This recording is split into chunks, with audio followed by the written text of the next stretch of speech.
In front of me is DORO 8100, and today I would like to show you how you can add a photo to text message. Begin by launching messages and selecting or creating a chat.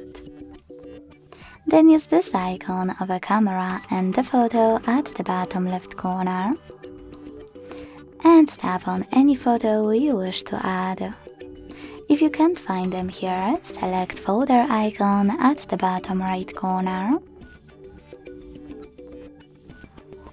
And select your photo by tapping on images at the top to find it, clicking on one of those apps or selecting those three lines at the top left corner to pick one of those sources.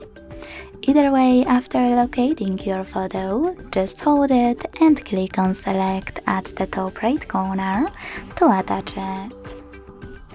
Thanks so much for watching. If you enjoyed this video, leave a like, comment and subscribe.